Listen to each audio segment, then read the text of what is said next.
In this tutorial, we're going to take a look at how you can create an audio visualizer in Adobe After Effects. So first, start by clicking here, right-clicking, and then choose New, Solid. You can give it a name. And then before you press OK, make sure the color is black.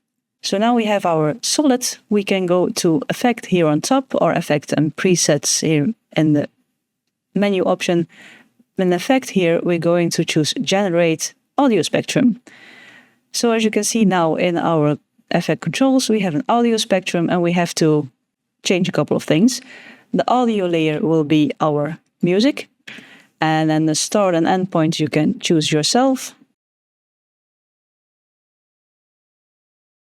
And then here, the start frequency, end frequency, all those things you have to play around with a bit, depending on your music. I'm just going to change here.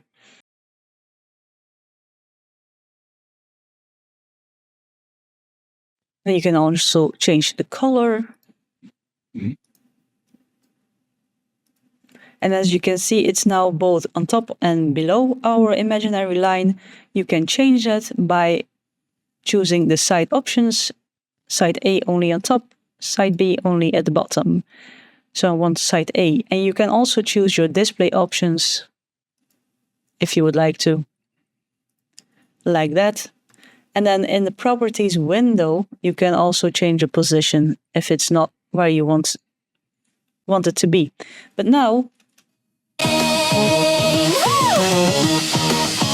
as you can see, we have an audio reactor, and you can make it even more fancy by going to Effect, and then by selecting your layer, going to Effect, and then choose Generate for Color Gradient. And now you can give your visualizer the colors you want it to have, and then also choose where those colors will appear.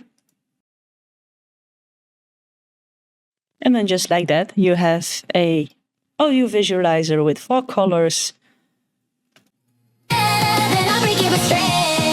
which reacts to your music.